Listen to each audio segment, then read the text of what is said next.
together, the ball will make this big. I don't think it's ball.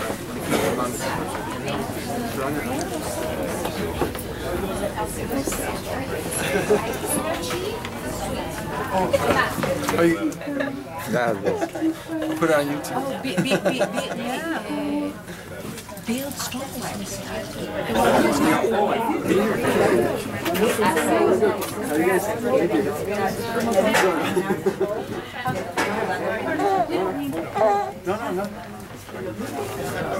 No. It's good publicity for me. All on the Facebook page. And tag everyone.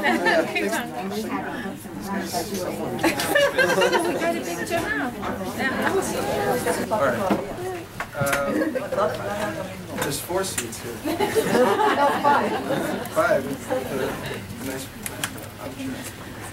Okay, so I'm going to begin. It's like 3:20, so it's enough people. Most of you already know who I am, so No, we don't know. Okay. Who are you?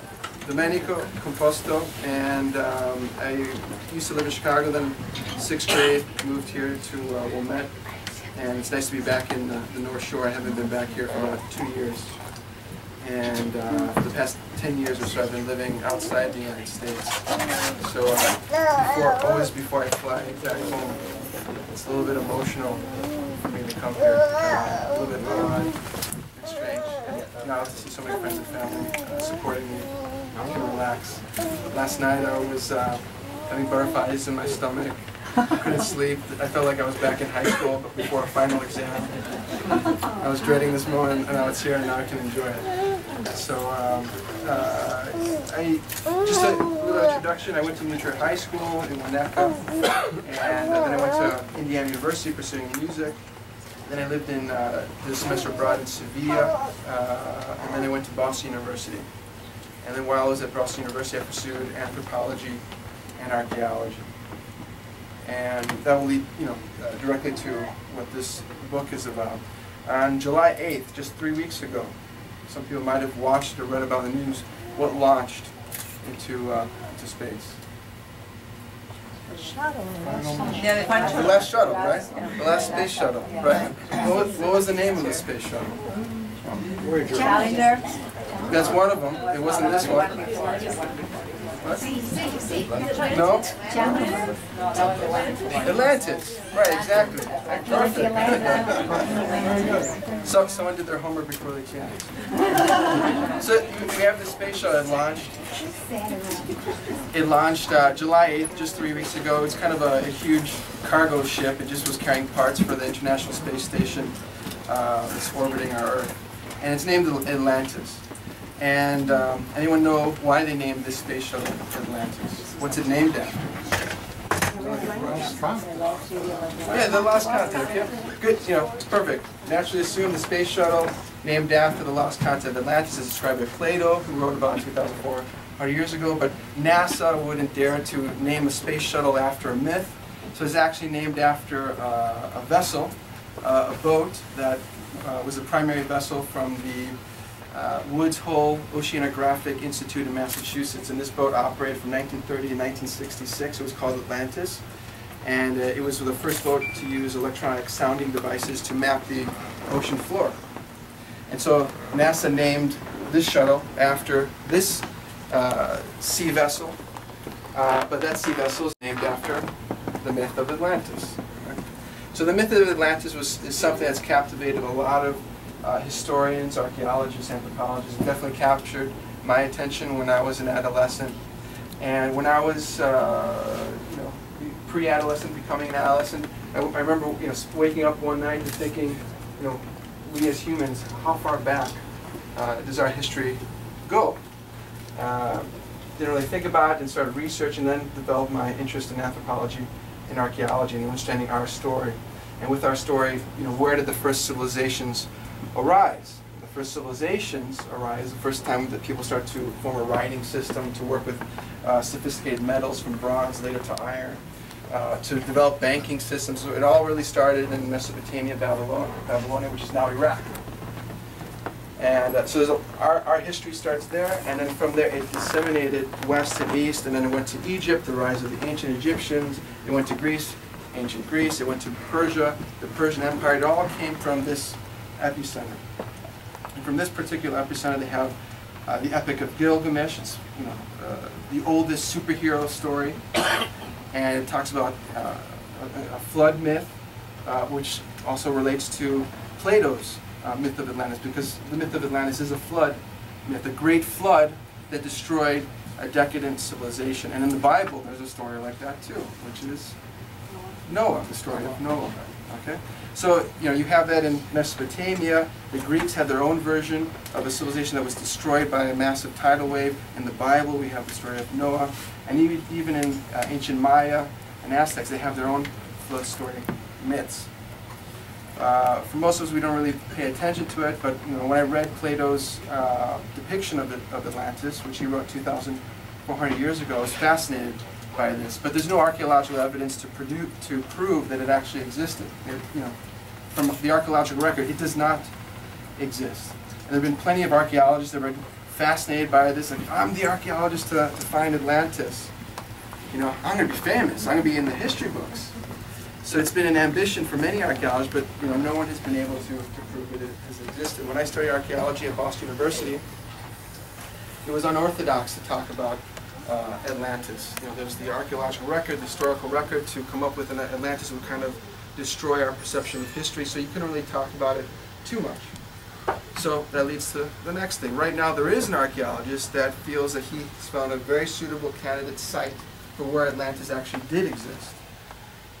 And he followed the same path as an archaeologist from 1870, back in the late 1800s, by the name of Henrik Schliemann, who read the Iliad by Homer, loved the story, became a movie, Troy with Brad Pitt, awesome story. And the guy read this, he's like, this is myth. The Greeks said this is myth, but I think it's actually real. I'm going to say this is literal truth. This is the real thing.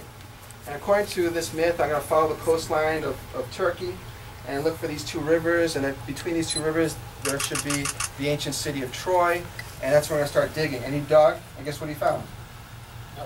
He found Troy. Yeah, he found it. And that was in 1870.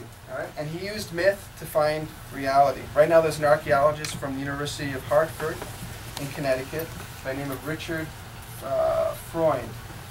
And he has taken the myth literally, and he says, I think I found a suitable site just on the southwestern coastline of Spain. And he took the myth of Plato literally. He says it's just beyond the Straits of Gibraltar, the Pillars of Hercules.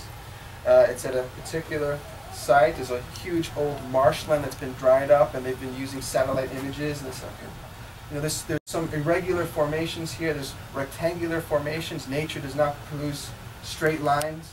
There has to be something there. They've been doing remote sensing. They've been doing all these types of things. They're working with Spanish archaeologists, marine archaeologists, and there's a lot of evidence to say that there's something definitely beneath this old marshland. And it's just north of Cadiz in Spain, in a national park called Doñana. And it could be, perhaps in the next few years, that they dig and they do find something. Or it could be a total failure, like, who is that TV host? Geraldo? Yeah. That's the risk. Then you're going to be a total joke and destroy his academic career. So, that's Atlantis. It's still with us today. It's on a space shuttle. You might see the name here and there. Atlas is another reference to Atlantis. Atlantis actually means the island of Atlas in Greek.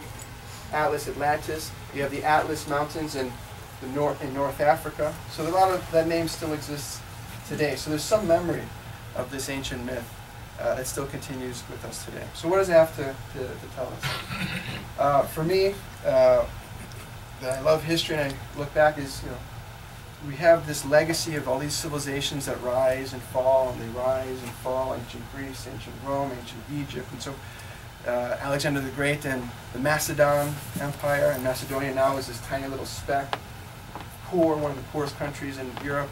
So that you have these civilizations that reach this amazing greatness, and then centuries, millennia later, they're nothing. So my next concern in my adolescent years, growing up in the Cold War, was could our civilization also follow that same pattern? Could we lose it all? Could something happen where everything is destroyed and, you know, we become refugees of an ancient civilization and talk about, pass it down orally, and 3,000 years from now there's a myth about the American Empire or whatever else, and people are like, oh, it doesn't exist, it doesn't exist. It could happen. It's not going to be a myth. Say again? It's not going to be a myth. It's not, yeah. It's not gonna be, yeah. So, you know, you have the economic crisis and, you know, the debate now in Congress whether to raise the debt ceiling and so on. So lots of problems, but, you know, nothing that we can't overcome, hopefully. But that was my concern. My biggest concern growing up in the 1980s and 1990s and being fascinated with history and seeing the end of all of these civilizations was, could this happen to us? And it was very real at that time because it was the Cold War, Soviet Union, nuclear weapons, the fear of a nuclear holocaust, going back into the Dark Ages. We destroy ourselves. Those who remain will be decimated. Technology will be lost, and we'll resort back to the Dark Ages, and that'll be it. So at that age, it was a reality. The Cold War made it a reality for me, and it was constantly, you know, shoved into my consciousness through film. I watched The Terminator as a young kid, and that movie scared the living hell out of me. So is that the future that we're going to live in? Oh my God, it's not nice. Another movie was War Games with Matthew Broderick. It was an old 1980s film. That movie, again, it scared the living crap out of me.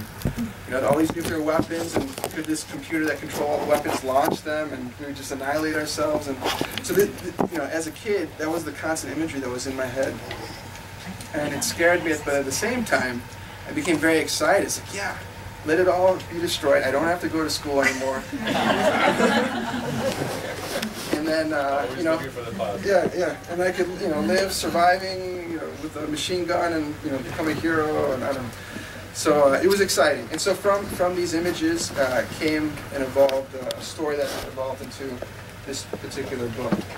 This book itself is taking the myth of Atlantis, and it's veering very far away from Plato's description. Since there's no archaeological evidence to prove today that